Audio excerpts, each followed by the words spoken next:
Porto, Portugal. With years of winemaking, they have found ways to keep their ancient history alive today. Flavors come from blending varieties coming from the Douro Valley to produce unique, bold, sweet, and crisp flavors, fortified to withstand challenging conditions and remain strong. Welcome to Porto. Our 10-day visit to Porto started by taking a Ryanair flight from Brussels to Porto. We've made it to Porto, and we've been here for what? Less than a day. Less than a day. It's warm and sunny. It's very different weather here from Northern Europe. We're going to try some pasta alla nata. Brian, what are you doing? Chocolate croissant. Awesome. Okay, so bon appetit. Very good. Puffy, light, chocolatey. Puffy light, chocolatey. What's your review, Mike? Very good. Very good. So Mercado do Palau.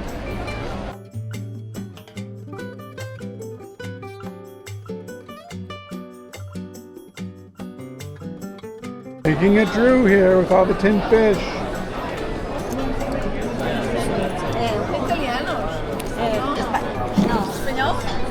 Thank you. Obrigada.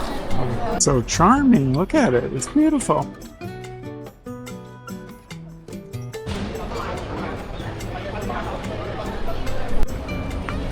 We walked the Ribeira district to Porto's riverfront. The Douro River marks the dividing line between Porto and Gaia, which is known for many bars and restaurants where you can sample port wine.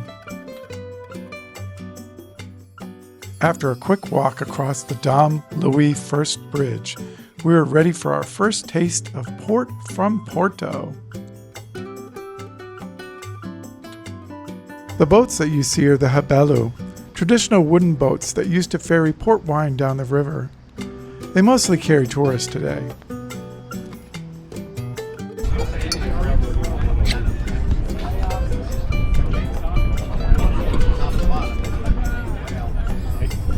I like the tawny whites.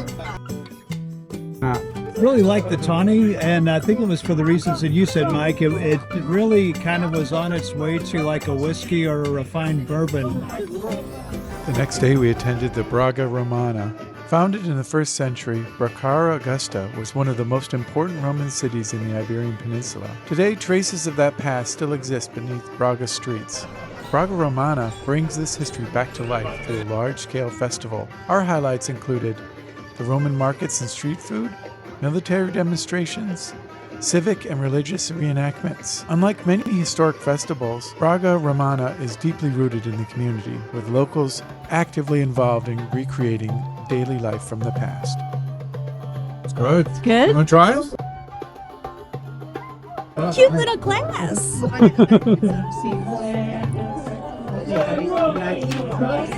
Really good. It is very good.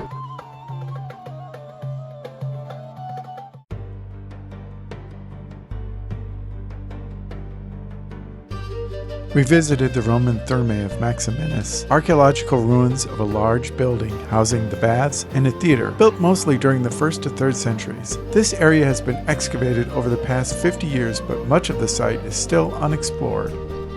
Just massive. What a complex. This is a big bath. So Michelle, where are we going? We're going to do some port tasting. All right. Yeah, and we're walking down a hill. We're gonna have to walk up Back up the hill. after the port tasting, so that should be interesting. This is very cool. See our place. Oh yeah. For the ports that age in barrel, there is a very big change of color, flavors, and aromas with the passing of time. All other ports, when they go to the bottom, they stop aging. They are the only ones not filtered, and it is the sediment in the bottle that ages the wine with time. That's a late bottle vintage, 2020. Okay, thank you. So we'll do a taste test here. Wow, I agree. That was a wow experience. It was really good. Our walking tour included a visit to the famous Livraria Leilu, one of the oldest bookstores in Portugal and frequently rated among the top bookstores in the world. There's a huge line to get in, and they even charge an entry fee.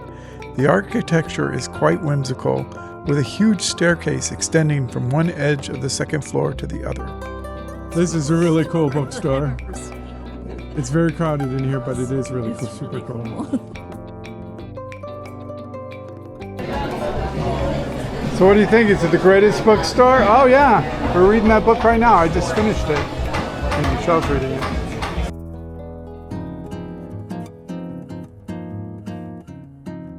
The next stop was São Bento train station, with beautiful blue ceramic tiles created by artist Jorge Colosso that tell the story of the Portuguese history, including royal events, historic battles, and rural landscapes.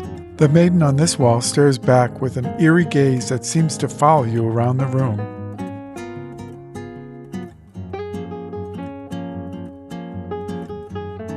After another walk across the Dom Louis First Bridge, this time on the top level, we boarded a cable car that took us down to the Douro River.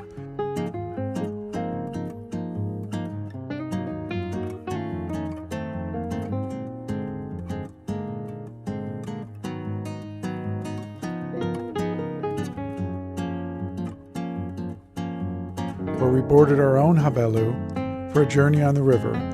Highlights included medieval, terracotta-roofed, vibrantly painted townhouses, lively cafes and seafood restaurants, port wine lodges in Vila Nova de Gaia, like Augusto's, where we had our tour, and 6 famous bridges that cross the river, with a 7th under construction.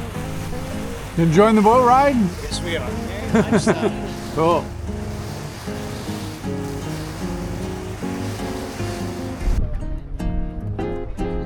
Next, we went for a fish dinner in Matosinhos, a seaside town near Porto where they have famous fish markets. It's the sardines. Oh, beautiful. It's the sardines. Beautiful. Wow. Oh my gosh. Oh. No. 1, 2, 3, 4. We heard from several people that if you like fish, you really need to have a meal in Matosinhos. At the advice of our Uber driver, we chose to dine at T22. The fish was prepared out in the open and grilled on a charcoal fire right behind where we were sitting.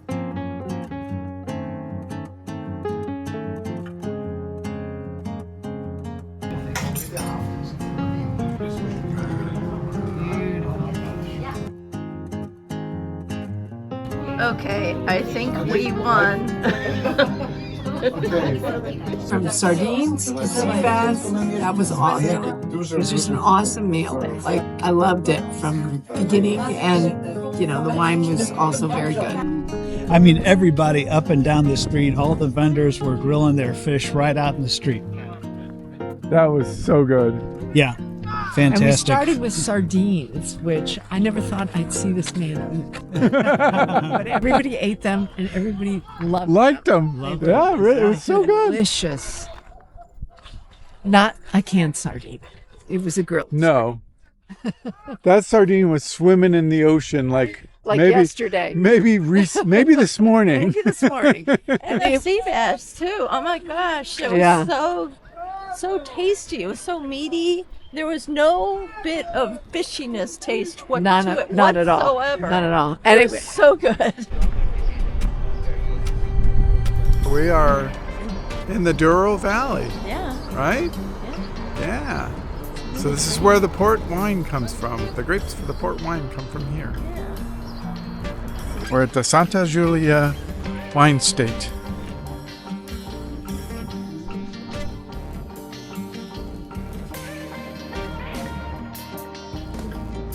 So what'd you think of the port, dear? Oh gosh, it was so good. The reserved was just.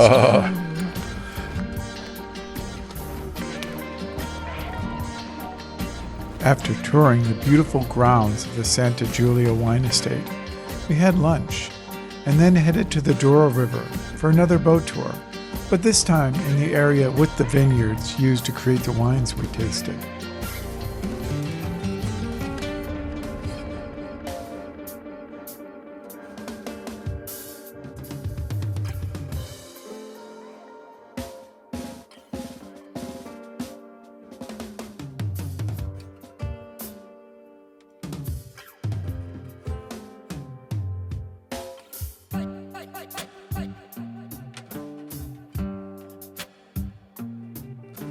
Douro Valley boat It's really tour. nice. It's beautiful. Yeah, that was great, It's wasn't just it? Gorgeous. Beautiful scenery.